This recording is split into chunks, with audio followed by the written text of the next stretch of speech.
aqueles que estão pela primeira vez sintonizando no nosso canal ou participando de uma transmissão online de culto da Igreja Presbiteriana da Barra da Tijuca, deixa eu dar uma nota aqui de explicação. Desde outubro de 2016, eu tenho feito uma exposição, verso por verso, palavra por palavra, do Evangelho de João. Então, no domingo passado, nós paramos no versículo 25. E hoje nós vamos analisar os versos 26 e 27, que dizem assim: quando, porém, vier o Consolador, que eu enviarei a vocês da parte do Pai, o Espírito da verdade que dele procede, esse dará testemunho de mim. E vocês também testemunharão, porque estão comigo desde um princípio. Vamos ter um momento de oração, a fim de pedir o auxílio da graça divina para essa exposição bíblica. Pai Santo, nós bendizemos o teu nome, por conhecermos a tua verdade, que nos remete para uma espécie de universo que não nos amedronta, pois nós sabemos que a realidade última é pessoal. O que está por trás dos átomos é o Criador dos céus e da terra, que em amor formou o universo a fim de glorificar o seu nome, revelando a sua beleza, majestade e formosura a todas as criaturas racionais que ele mesmo formou para o seu louvor. Nós bendizemos o teu nome por estarmos certos de que os cabelos da nossa cabeça estão contados, que quando tomamos a decisão consciente de ser ovelhas do rebanho de Jesus Cristo, o Senhor assumiu pela sua graça o compromisso conosco de cuidar do seu povo até a sua entrada na glória. De maneira, Senhor, que estamos absolutamente certos que bondade e misericórdia nos seguirão todos os dias da nossa vida e que habitaremos na casa do Senhor para todo sempre. Senhor, estamos certos de que as verdades do Salmo 91 são aplicáveis a esse momento da vida do seu povo. Pois o Salmo 91 fala de um Deus que chama o seu povo para se abrigar sob suas asas e no aconchego do seu amor entoar cânticos de livramento. Agora, Senhor, que estamos aqui reunidos em torno do teu nome, nós pedimos a ti que pelo teu amor infinito o Senhor detenha esse vírus, que o Senhor poupe vidas e que esse susto pelo qual que a humanidade está experimentando, essa tribulação pela qual o mundo está atravessando, cumpram o seu propósito santo, de fazer com que compreendamos uma vez por todas que sem o Senhor o cobertor é sempre curto, que não há como seres que pensam descansarem num mundo como esse, exceto se estiverem absolutamente certos do fato de que o Criador soberano os ama, por eles se afeiçoou e tem os cabelos da cabeça dos seus servos todos contados. Senhor querido, nós rogamos a ti que agora o Senhor ilumine a sua palavra, que compreendamos a tua verdade, que provemos da sua excelência, que ela seja aplicada no nosso espírito pelo poder do Espírito Santo, e auxilie a nós e todos os pregadores que nesse momento estão usando desse veículo de comunicação, uma experiência nova. Nada será fácil, Senhor, muitos não saberão como lidar com as redes sociais, mas nós pedimos a ti o auxílio do teu Espírito Santo, que o Senhor conceda à sua igreja dom para falar por meio das redes sociais, através desses canais, de maneira que a sua igreja seja edificada. Abençoe os que estão nos ouvindo, Senhor, nessa manhã. Os enfermos, os que se encontram aflitos, Senhor, os angustiados. Senhor, aqueles que temem sair de casa. Senhor, aqueles que se angustiam por pensar nos seus filhos e nos seus pais. Muitas vezes mais do que até mesmo pela sua própria vida, Senhor. Que o Senhor lhes mostre que a aliança que tu tens com a sua igreja, com o seu povo, com cada um de nós, envolve tudo aquilo que diz respeito à vida do eleito, que vai dos cabelos da nossa cabeça até os filhos que nós geramos. Senhor querido, nós pedimos por aqueles que estão amargando severas dificuldades financeiras, que esses sejam socorridos pelo seu amor, e que o Senhor envie espírito de solidariedade à sua igreja, de maneira que nesses dias difíceis nós sejamos os seus braços, os seus olhos, os seus ouvidos, de modo, Senhor, de modo que a sua igreja funcione como canal da sua misericórdia. Eis-nos aqui, Senhor, usa-nos para enxugar lágrimas, usa-nos para encorajar os abatidos, usa-nos para trazer esperança, Senhor, àqueles que não sabem quão preciosa é a companhia do Deus, Criador dos céus e da terra, em dias como os de hoje. Fica conosco, Senhor, ilumina o seu texto, o texto que o Senhor inspirou, e que ao término dessa exposição, estejamos mais próximos de Ti. É o que te pedimos em nome de Jesus, com perdão dos nossos pecados. Amém. Irmãos queridos, essa passagem, os versos 26 e 27 do Evangelho de João, mensagem proferida pelo próprio Senhor Jesus, é pregação subsequente a uma série de declarações feitas pelo próprio Cristo, profundamente pessimistas do ponto de vista da relação da igreja com o mundo. O Senhor Jesus declara a seguinte coisa no verso 18: se o mundo odeia vocês, saibam que antes de odiar vocês, odiou a mim. Verso 19: se vocês fossem do mundo, o mundo amaria o que era seu, mas vocês não são do mundo. Veja ainda agora o verso 20, na parte final: se perseguiram a mim, também perseguirão vocês. Verso 21: tudo isso, porém, farão com vocês por causa do meu nome, porque não conhecem aquele que me enviou.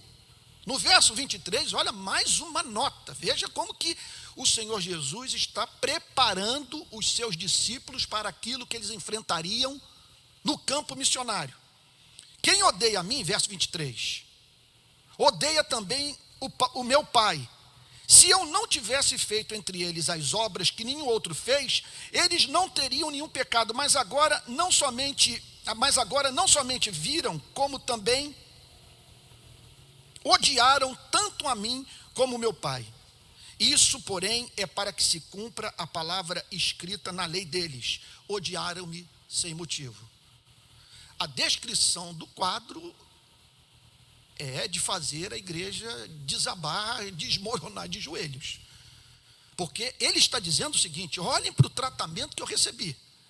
Vivendo uma vida de amor, alimentando os famintos, curando os enfermos, expelindo espíritos malignos, com a glória de Deus se manifestando na minha vida, com evidências claras, tangíveis, literalmente tangíveis, de que o Pai me havia enviado para revelar o seu amor pela humanidade. E aí então, o Senhor Jesus chama a atenção da sua igreja para o fato de que, por mais que ela viva uma vida santa, por mais que ela revele o caráter de Deus, e até mesmo milagres sejam operados pela graça divina, por meio das orações dos cristãos, a igreja será perseguida. Isso é inevitável. Ele está falando, portanto, de um povo que não pertence a esse mundo. No domingo passado, vocês viram que eu apresentei duas respostas para uma pergunta que emerge quando lemos um texto como esse. Porque aqui o Senhor Jesus, ele não está falando daquela igreja que é desprezada pelo mundo, porque não pratica o que prega. Essa aí é, como disse o nosso próprio Salvador, no Sermão da Montanha, ela para nada mais presta, senão para lançada fora, ser pisada pelos homens, ignorada. Aqui não está falando de indiferença, aqui está falando de ódio. É algo completamente diferente. A igreja pode ser tratada com indiferença porque ninguém a leva a sério. Quem está do lado de fora, olha para dentro da igreja e diz: são os loucos, são os idiotas, são os hipócritas. Aqui não, aqui o Senhor Jesus está falando sobre uma igreja que é capaz de operar milagres. Ele está falando sobre uma igreja que encarnou a mensagem, que reproduz o caráter de Cristo. Ele está falando de gente doce, de gente amorosa, de gente de coração quebrantado, de gente que está disposta a dar a sua vida pela vida da humanidade. Como explicar esse ódio? É bem verdade que a Bíblia não fala apenas isso. A Bíblia ressalta o fato de que quando a igreja é o que deve ser, é possível que a igreja ganhe até mesmo o coração dos não cristãos, com os não cristãos sendo levados a dizer que se a igreja for retirada desse planeta, a vida da humanidade se tornará empobrecida. Então isso é algo que pode acontecer de fato. A igreja de Jerusalém contava com a simpatia de todo o povo. O apóstolo Pedro levanta uma questão central: quem vos há de perseguir se fordes zelosos por aquilo que é bom? Contudo, há dois pontos assim, intoleráveis para aqueles que estão do lado de fora e que mantêm contato com a igreja. O primeiro deles é o compromisso ético radical dos cristãos com a palavra de Cristo. Pensemos então na chamada polarização presente hoje no mundo, em especial no nosso país, essa polarização ideológica. Então você tem um cristão simpático por uma ideologia de direita, um cristão simpático por uma ideologia de esquerda. Isso faz, portanto, com que os grupos ideológicos aos quais os cristãos pertencem os tratem muito bem, mas até um ponto que fica evidente para a direita e para a esquerda que os cristãos, antes de serem de direita e de esquerda, eles são servos de Jesus Cristo, que a lealdade última deles é a Cristo. E como Cristo não cabe em nenhuma dessas correntes ideológicas, o choque é inevitável. E haverá um momento que o cristão vai ter que dizer: olha, eu vou contigo até esse ponto, daqui eu não passo, daqui eu não avanço, você não conte comigo. Isso pode acontecer no trabalho, isso pode acontecer dentro de casa, na relação de marido com mulher. O Senhor Jesus deixou claro: vocês serão odiados pelos de sua própria casa. Isso pode se dar nas mais diferentes esferas da vida. Então você não fique surpreso de estar sendo perseguido, de ser objeto de calúnia, de ódio, de abrir a boca e tudo que você fala ser mal interpretado. Isso é da vida, e sofrimentos iguais aos que você está enfrentando, servos de Deus de toda a face da terra estão encarando também. Agora, não há mínima dúvida que o motivo maior da perseguição é a identificação do cristão com Jesus Cristo. Seu amor por Jesus Cristo, a paixão por Jesus Cristo, a lealdade radical a Jesus Cristo. E associado a isso, reproduzir a mensagem de Cristo. As pessoas lidarem com você, julgando você simpático, julgando você agradável, e lá pelas tantas, você pode viver a experiência do seu querido amigo não cristão, se dirigir a você a fim de perguntar qual é o sentido da sua fé, o conteúdo do que você crê, e ao ouvi-lo dar a resposta, ser tomado de indignação, em razão do fato de a sua mensagem deixar claro para ele que ele é pecador, que ele carece da graça de Deus que está em Jesus Cristo, que há perdidos na direita, que há perdidos na esquerda, que o mundo está presente em ambas as correntes ideológicas, e que pessoas de ambos os lados precisam da redenção que só Jesus Cristo pode oferecer. Isso desperta muita indignação na vida daquele que mantém contato com o cristão. Pois bem, nesse contexto todo, nós nos deparamos com essa afirmação de Cristo, nesse cenário descrito pelo próprio Cristo, de perseguição, que envolve, inclusive, risco de morte, sem nenhuma garantia oferecida pelo próprio Cristo de que no cumprimento dessa missão a igreja seria preservada da perseguição, da prisão, da tortura e da morte. Não há promessa nesse sentido. A promessa é outra, sobre a qual nós vamos ver agora. Porém, vier o Consolador, que eu enviarei a vocês da parte do Pai, o Espírito da verdade, que dele procede, esse dará testemunho de mim, e vocês também testemunharão, porque estão comigo desde o princípio. Então, esse porém é central para o entendimento desses dois versos. Quando, porém, vier o Consolador. Quando, porém, vier o Consolador. Ou seja, após a minha morte, ressurreição, ascensão aos céus, vocês receberão a presença como jamais até então havia ocorrido na história da igreja, na relação de Deus com o seu povo. Vocês receberão a presença do Consolador, do Espírito Santo. Então Cristo promete o Espírito Santo. A resposta de Deus para toda essa oposição que a igreja haveria de receber é o Espírito Santo. Qual é a missão do Espírito Santo?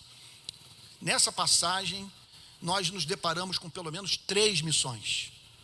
O Espírito Santo foi derramado sobre a igreja com o propósito de cumprir três tarefas centrais. A primeira delas é encorajar. Diz aqui o versículo 26, quando, porém, vier o Consolador. Ele é chamado de Consolador. Então, a sua missão precípua é enxugar lágrimas, é levar a igreja a abrir os olhos, a fim de divisar o livramento de Deus.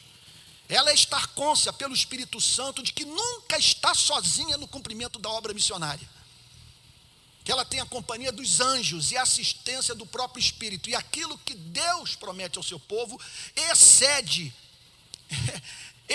em muito as necessidades que essa igreja enfrenta nesse mundo tão caótico. Ele é o Consolador. Então eu enviarei o Consolador, que virá para encorajar vocês. Ele é o Espírito que consola, é o Espírito que testifica com o nosso espírito que somos filhos de Deus. É o Espírito que, no momento como esse, que as pessoas se encontram em estado de perplexidade diante da possibilidade de milhões morrerem, é o Espírito que traz a verdade, que traz as promessas, que lembra ao povo de Deus que esse Deus é o Deus da providência, que esse Deus sabe distinguir o justo do injusto, o santo do ímpio, que ele tem uma aliança com a casa dos justos. Crê no Senhor Jesus Cristo, foram as palavras do apóstolo Paulo para o carcereiro de Filipos, e serás salvo tu e tua casa. Eu tenho uma aliança contigo que é extensiva à sua preciosa família. Tudo que diz respeito à sua vida, diz respeito à minha vida. Eu estou comprometido com a sua felicidade. Estou comprometido com a sua santificação. Eu estou comprometido com a sua glorificação. Então é o Espírito Santo que faz essa obra. Ele é o que nos encoraja. Ele é o que nos faz sonhar os sonhos de Deus. Ele é o que nos comunica dons. Ele é o que santifica o nosso caráter, que nos habilita a sentir o que Deus sente, de maneira que façamos essa obra a partir de motivações santas, de modo que Cristo se expresse livremente através da minha vida. Ele também é chamado, ele é apresentado nessa passagem como aquele que veio para testemunhar da verdade. Olha o que diz aqui o verso 26. Quando, porém, vier o Consolador, que eu enviarei a vocês da parte do Pai, o Espírito da verdade. Ele é chamado de o Espírito da verdade. Veja, só Ele para convencer os seres humanos da verdade. Então tem horas que nós ficamos totalmente desalentados. Você observa, por exemplo, uma crise como essa, meu Deus, a vontade que dá de você cair de joelhos, tomado por esse sentimento de criaturidade, de fragilidade, certo, cônscio da sua dependência absoluta, radical de um outro, que você não é páreo para a vida. Só que você observa o seu entorno e percebe pessoas que não estão tirando lição nenhuma desse drama pelo qual a humanidade está atravessando. Que esperança nós podemos ter de que, é aquela história que alguém já disse, né? O sol que amolece a cera endurece o barro. Então pessoas estão passando pela mesma experiência. Umas estão aos pés de Cristo, confessando os seus pecados, reafirmando suas convicções espirituais, a certeza de que são amadas, estão desejosas de proclamar a verdade, dizendo: em paz me deito e logo pego no sono, porque, Senhor, só Tu me fazes repousar seguro. E encontram-se nesse momento oferecendo os seus corpos a Deus, dizendo: Senhor, eis-me aqui. Porque essa crise representa oportunidade para a sua igreja, oportunidade de nós revelarmos o seu amor. Eis-me aqui para que, através da minha vida, Senhor, o teu amor se manifeste. Eis-me aqui oferecendo tudo o que tenho e sou, a fim de que as obras da solidariedade sejam disseminadas nesse planeta. Agora, tem outros que olham para tudo isso e dizem o seguinte: essa é a maior evidência que nós estamos entregues ao acaso, às forças cegas. Se Deus existe, esse Deus é o diabo, como que ele pode permitir que uma coisa dessa aconteça? E não são poucos que pensam assim. Qual é a nossa esperança? Esperança de que todo esse sofrimento não seja em vão, é a obra do Espírito Santo. Ele é o Espírito da verdade. Agora, o que o Senhor Jesus quer dizer com o Espírito Santo ser o Espírito da verdade? Ele é o Espírito que traz à mente da humanidade aquelas grandes e centrais verdades, as fundamentais, que dão sentido à nossa existência e que nos ajudam a ajustarmos a nossa vida à realidade dos fatos. Que verdades são essas? Os membros da Igreja Presbiteriana da Barra já devem estar até rindo, sabendo qual é a primeira resposta que eu tenho para dar. Repete aí na sua casa, pena que eu não posso ouvir. A vida é curta, dura, incerta. Essa frase não é minha. Os irmãos calvinistas puritanos do passado a repetiam, faziam parte da liturgia. Que o Senhor nos guarde. Deus querido, fazia parte da impetração da bênção apostólica, nessa vida curta, dura, incerta que vivemos. Então é obra do Espírito Santo chamar a nossa atenção para o fato de que nós duramos pouco, e que por isso nós não podemos botar os nossos afetos nesse planeta. que esse planeta tem um Criador, que Ele é santo, que Ele fez o homem à sua imagem e semelhança, por isso a vida humana é revestida de valor incalculável. Contudo, esses seres preciosos entraram em rebelião contra o seu Criador, passaram a destruir a natureza, matar uns aos outros e ignorar o próprio Deus. Contudo, esse Deus enviou o seu único filho, não para anunciar a destruição dos rebeldes, mas para salvá-los. Tudo isso é obra do Espírito Santo. Ele é o Espírito da verdade. É o Espírito que nos leva, portanto, a ter esse livro como palavra de Deus. Agora, ele é o Espírito da verdade, não apenas do ponto de vista da revelação, de revelar a verdade aos profetas e apóstolos. Ele não é apenas o Espírito da verdade do ponto de vista da inspiração, de fazer com que profetas e apóstolos registrem de modo inerrante a verdade revelada. Ele é o Espírito da iluminação, que nos permite entender a verdade e nos apaixonarmos por ela. Ele não é veja só, ele não é o Espírito da revelação fria da verdade. Ele é o Espírito que opera revelando a verdade e abrindo os olhos dos seres humanos, a fim de que esses vejam excelência na verdade. Porque jamais uma pessoa se converte enquanto ela não percebe a excelência da verdade.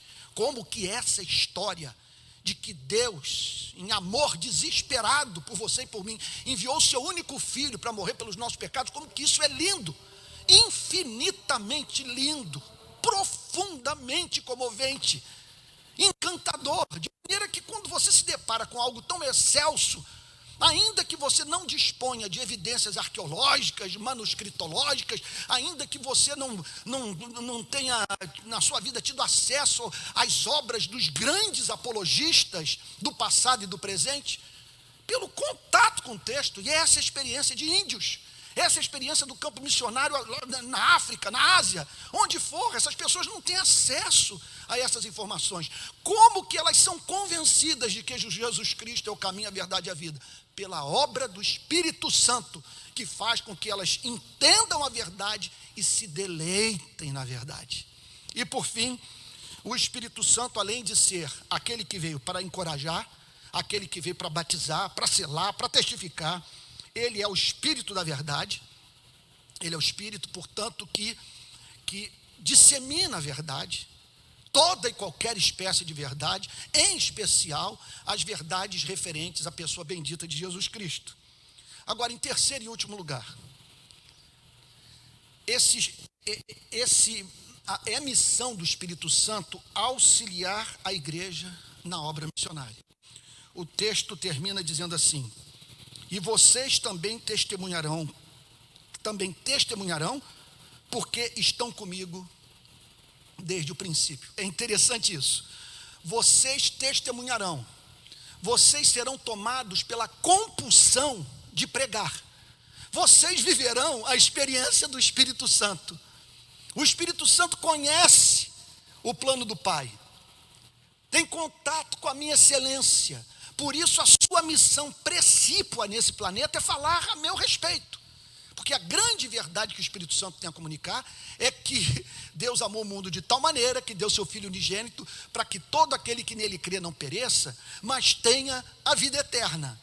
Essa é a missão do Espírito Santo. Agora, o que o Senhor Jesus está dizendo é o seguinte: vocês, aqui ele está se dirigindo de uma forma especial aos 11.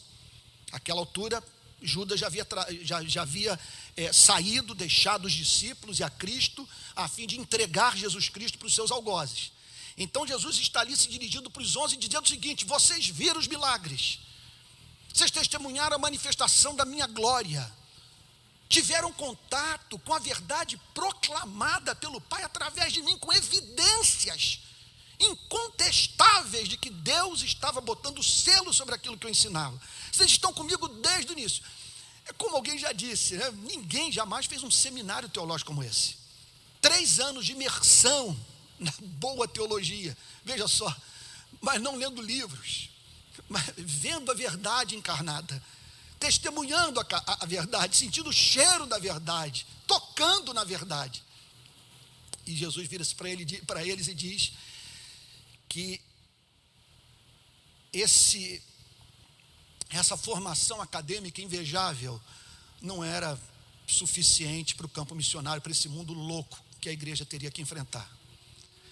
Que o Espírito Santo auxiliaria a igreja, que o Espírito Santo testemunharia juntamente com a igreja, encorajando os discípulos e dando-lhes poder, a fim de que a palavra pudesse ser disseminada e ajudar pessoas a interpretar a história. Que necessidade de homens e mulheres nesses dias confusos interpretarem os fatos. E, acima de tudo, conhecerem o caminho da redenção. Ele é o Espírito, portanto, que auxilia a igreja na obra missionária. Quais são as 3 missões do Espírito? Número 1, encorajar. Número 2, dar testemunho da verdade. Número 3, auxiliar a igreja no cumprimento da obra missionária. Vamos para a aplicação? Eu gostaria de fazer 5 aplicações práticas. Número 1, bem rápido. Pensando aqui nessa forma de comunicação, é tão complexa. E eu peço a você aqui que entenda que é pedreira você pregar sem ver ninguém, não tem ninguém chorando, sabe? Não tem ninguém levantando as mãos, sabe? Quer dizer, tem aqui umas poucas pessoas que vieram à igreja nessa manhã acompanhar a transmissão online do culto, mas eu não estou tendo aquele feedback, porque a pregação, veja só, não é tarefa apenas do pastor, é da igreja reunida, e uma comunicação que é estabelecida durante o culto, que faz com que a proclamação da verdade envolva a vida do ministro, bem como a vida da igreja, e hoje eu estou sem esse auxílio. Eu estou sem esse recurso extraordinário, mas contando com a misericórdia divina. Quer dizer, eu estou com algumas poucas pessoas aqui, mas não estou com a igreja na sua totalidade. Olha a quantidade de cadeira vazia. Mas vamos lá. Vamos para a aplicação prática. Eu falei que ele é o Espírito que veio para encorajar, para testemunhar da verdade e auxiliar a igreja no cumprimento da obra missionária. Aplicações práticas. Número 1. Nós não sabemos o que nos aguarda, mas sabemos que nunca estaremos sós. Olhamos para esse cenário todo, veja só, é um cenário que representa ameaça para a saúde da humanidade, consequentemente, para a saúde da igreja. E um cenário também que pode endurecer mais ainda o coração dos seres humanos, fazendo com que eles odeiem mais ainda a Deus. Nós não sabemos o que acontecerá. Agora, estamos certos de um fato: nós não estaremos sós. O Espírito Santo não permitirá que você passe por tribulação sobre-humana, que você não possa suportar.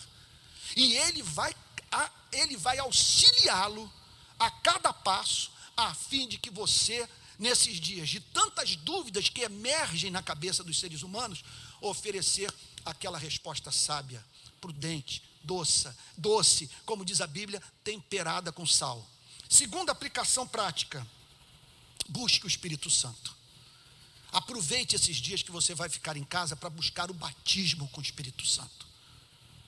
Abra mão de qualquer esperança de você conseguir cumprir essa peregrinação nessa vida dura, curta e incerta que nós vivemos, sem esse poder sobrenatural sustentando sua vida, sua mente, suas afeições, seu coração, fortalecendo sua vontade, o tornando resoluto por servir a Deus. Então busque a bênção do Espírito Santo. Buscar-me-eis e me achareis, quando me buscardes de todo o vosso coração. Eu não conheço um só caso de uma pessoa que tenha buscado a Deus de todo o coração que não tenha encontrado. Terceira aplicação prática: procure saber, à luz das Sagradas Escrituras, quando que o Espírito Santo está operando na vida da igreja. Quando nós olhamos para uma movimentação qualquer, de milhares de pessoas juntas, envolvidas com algum movimento, uma igreja que não para de crescer, sabe, ou uma igreja que parou de crescer, quer dizer, que à luz das Sagradas Escrituras, você possa, portanto, avaliar o que está em curso, a fim de saber se o Espírito Santo está operando ou não. O que o Senhor Jesus declara é que Ele é o Espírito da verdade. Então, onde quer que o Espírito Santo esteja presente, a verdade estará sendo disseminada. E pessoas, veja só, se encontrarão diante daqueles grandes temas da vida, que fazem com que o homem e a mulher ajustem a sua vida à realidade e vivam de uma forma mais sensata. Então, não sei como que está a vida da sua igreja, quer dizer, eu estou falando nessa manhã não apenas para os membros da Igreja Presbiteriana da Barra, mas pessoas que me acompanham por aí pelo Brasil. Faça algumas perguntas. A Bíblia está sendo proclamada, e lembre-se, pregar a Bíblia não é pregar o Evangelho. É importante que a Bíblia seja proclamada, mas a missão da igreja, do ponto de vista do ministério de comunicação da verdade, sua missão precípua é pregar o Evangelho. O Evangelho está sendo pregado, pecado está sendo denunciado, o pecado do desamor, da indiferença, da falta de misericórdia, de solidariedade. Pessoas estão sendo estimuladas a amar a Deus, a terem autoestima às Sagradas Escrituras. Há o exercício da compaixão nessa igreja. O nome de Jesus Cristo está sendo exaltado. São perguntas que nós precisamos fazer, a fim de que saibamos se o espírito que está em operação é o espírito da verdade ou o espírito do erro. Ele é o espírito da verdade. Então não fique impressionado com pessoas ficando de pé, ou sentadas, ou caindo no chão, levantando as mãos, ou botando as mãos no bolso, chorando, ou de olhos secos. Olha, as respostas à pregação da palavra de Deus são as mais diferentes do ponto de vista da expressão emocional. Uns experimentam emoção tão profunda que não conseguem se movimentar, sabe? Não conseguem levantar as mãos, estão perplexos, estão chocados, gloriosamente chocados com o que estão percebendo pela primeira vez na vida, enquanto que outros se desconjuntam, perdem as forças físicas, ou levantam as mãos. Nada disso é sinal de que o Espírito Santo está operando ou de que o Espírito Santo não está operando. O que é evidência de que o Espírito Santo está agindo na vida da igreja é a presença da verdade. Verdade que é compreendida, verdade que é encarnada, verdade que é experimentada, como usando a linguagem de Jonathan Edwards, que é experimentada como nós experimentamos a doçura do mel, sentindo a doçura do conhecimento de Deus na pessoa de Cristo. Quarta aplicação prática, nos juntemos ao Espírito Santo na obra de testemunhar de Cristo. Essa é a obra que o Espírito Santo quer fazer nesse planeta, disseminar a verdade. Você veja o que nós estamos vivendo hoje. Irmão querido, irmão na fé, imagine você passar por essa crise humanitária sem Jesus Cristo. Imagine você não ter a fé nas promessas do Evangelho. Imagine você ter que ficar em casa consigo mesmo, tendo que ouvir a voz de desespero do seu coração,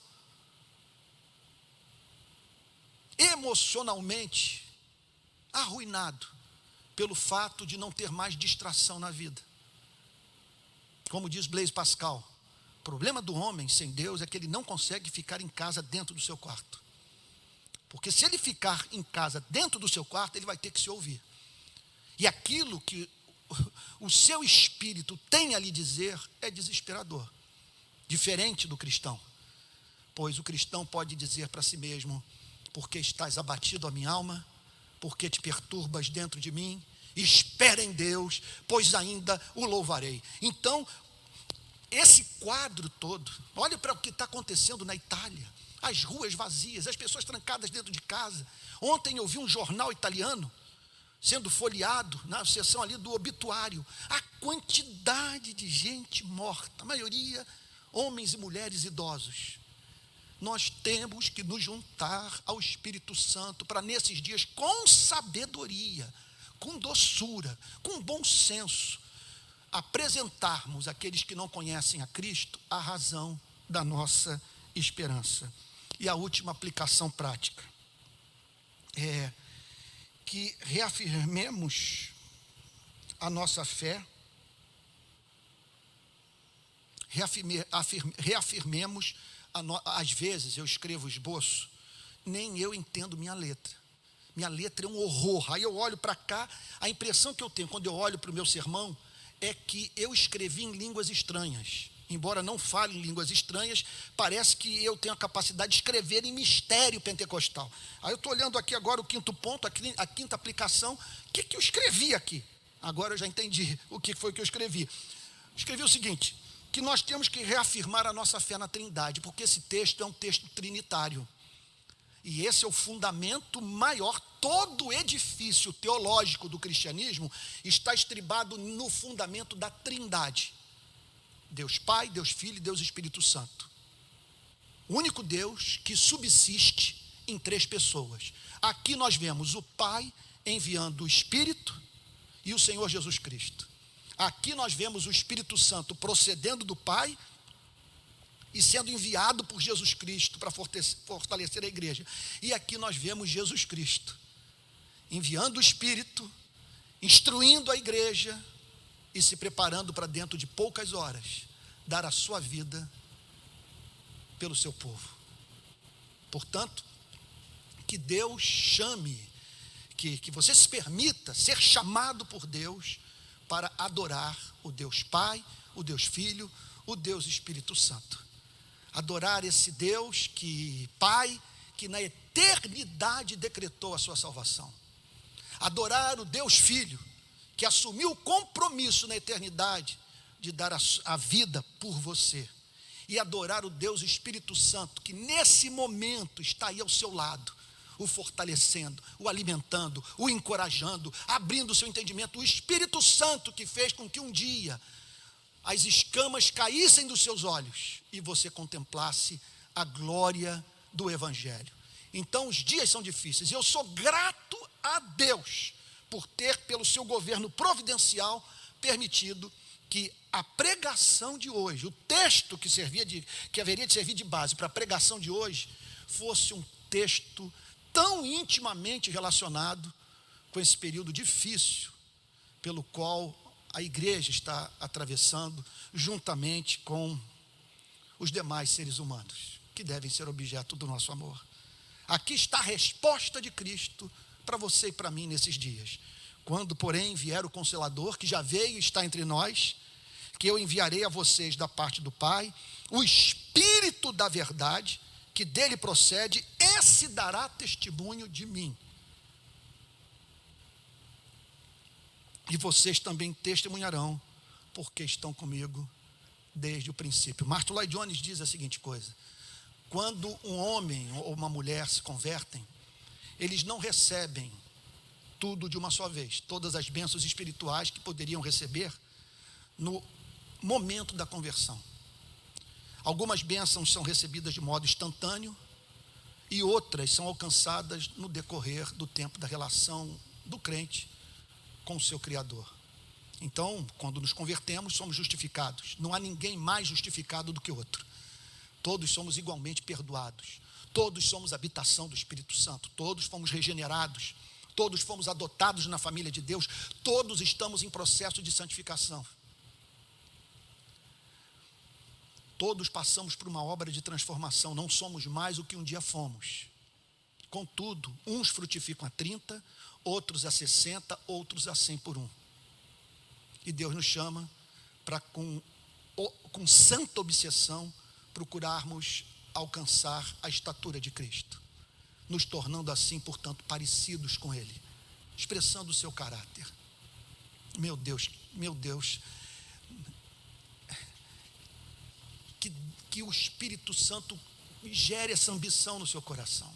Agora entenda uma coisa, que do ponto de vista do poder do Espírito Santo, é evidente que nem todos os cristãos estão dotados desse poder. E a igreja está precisando de batismo com o Espírito Santo nesses dias. E o que Martin Lloyd Jones, portanto, sugere? Que você separe tempo para ser santo, para estar na presença de Deus. Que você vá para aquele local onde você sabe que vai encontrar Jesus. Que você receba, acolha a promessa. Qual promessa? Que se nós pedirmos a Ele, o Espírito Santo, fluirão rios de água viva de dentro dos nossos corações. Ganharemos autonomia em relação à vida. Teremos uma alegria, um prazer, uma felicidade incircunstanciais. Vamos ter um momento de oração. Está aqui o presbítero Tico. Pode vir aqui, Tico, fazer uma oração por nós. Um membro do conselho fiel. Eu sei que os demais estão acompanhando.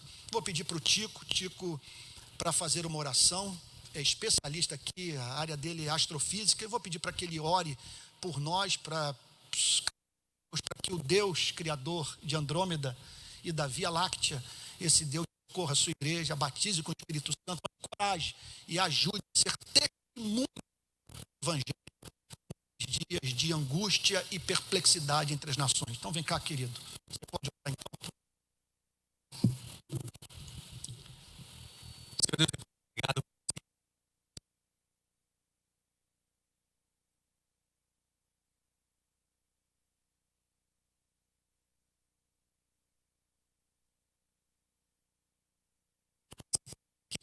Alguém que olha por nós, Senhor Deus.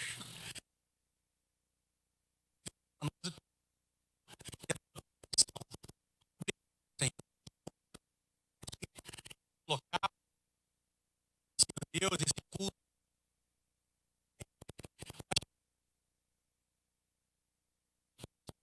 Senhor Deus, a palavra tão forte no nosso coração.